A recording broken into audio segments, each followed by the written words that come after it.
Turbidimetry and Serial Dilution.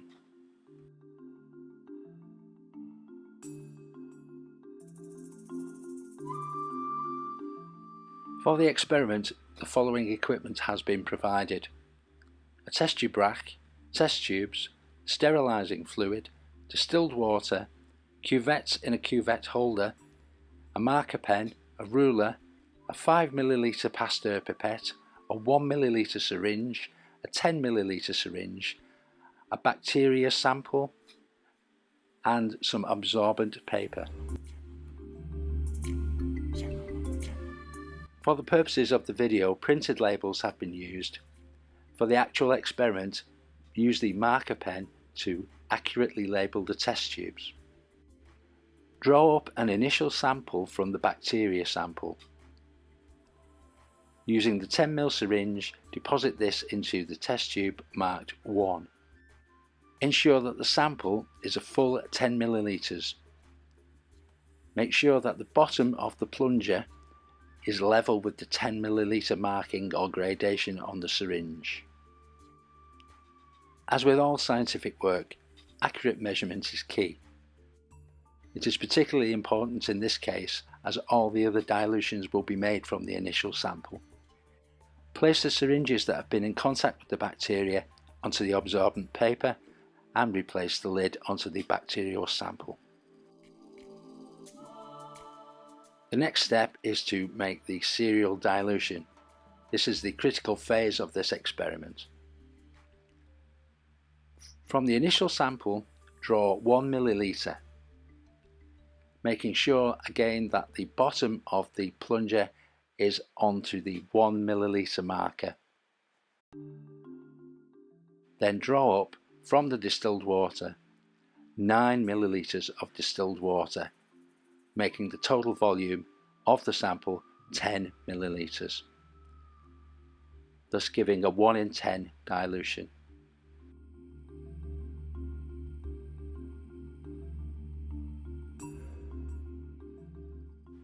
When the sample has been completed, shake the tube to ensure the even distribution of the bacteria throughout the new sample. Do not invert the tube onto your thumb, as this will contaminate your gloves or your thumb if you aren't wearing gloves.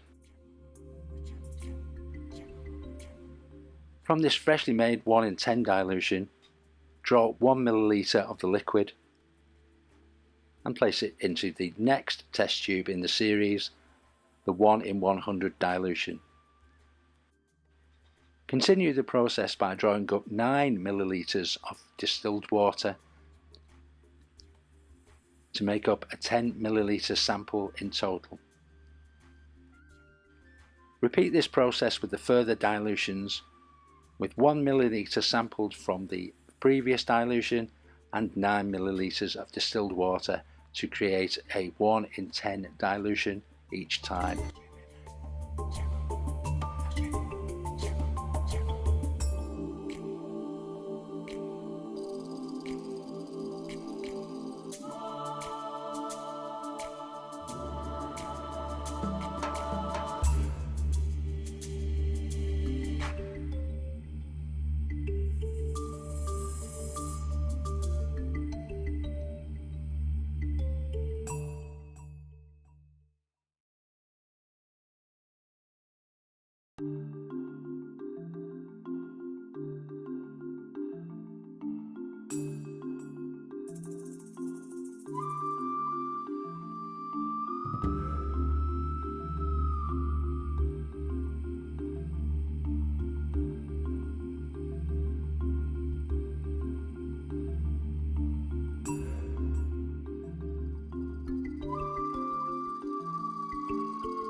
transfer the samples from the test tubes to the cuvettes without spillage, use the 5 ml Pasteur pipette. From the fresh sample of distilled water, transfer some water into one of the cuvettes. Be careful not to overfill the cuvette, as it is important the outside of the cuvette stays dry for the accurate use of the colorimeter.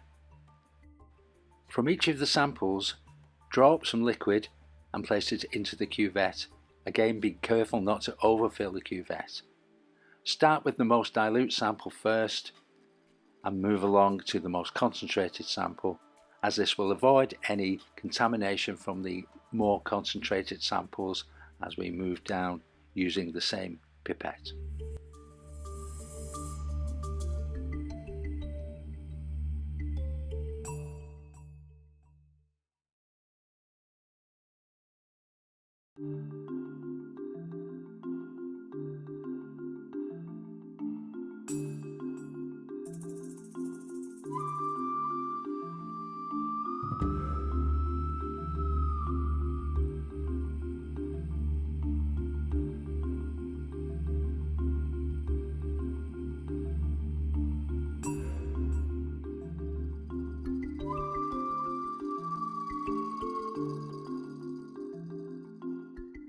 When finished, place the Pasteur pipette onto the absorbent paper, not onto the desk, to avoid any cross-contamination.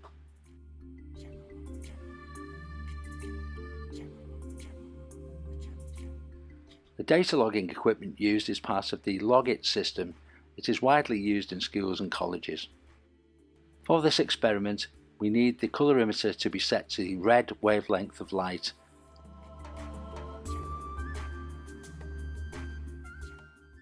Having logged onto the software following instruction from your tutor, the following home screen will be presented. From the drop-down menu above the bar graph, select Smooth Absorption. To calibrate the colorimeter, insert the water sample. Any labelling needs to be away from the path of light. The path of light is indicated by the arrows on top of the colorimeter. Replace the cap and then alter the calibration via the calibration control until there is a nominal value left.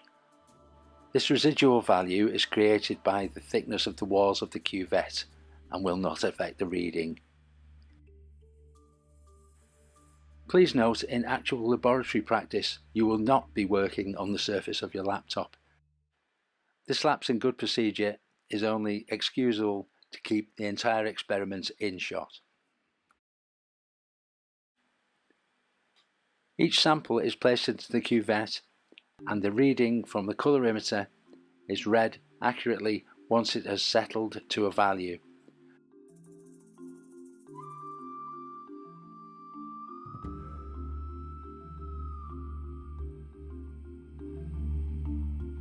Continue to take readings until all the samples have been processed. Carefully tabulate your data for transferal to some graphing software.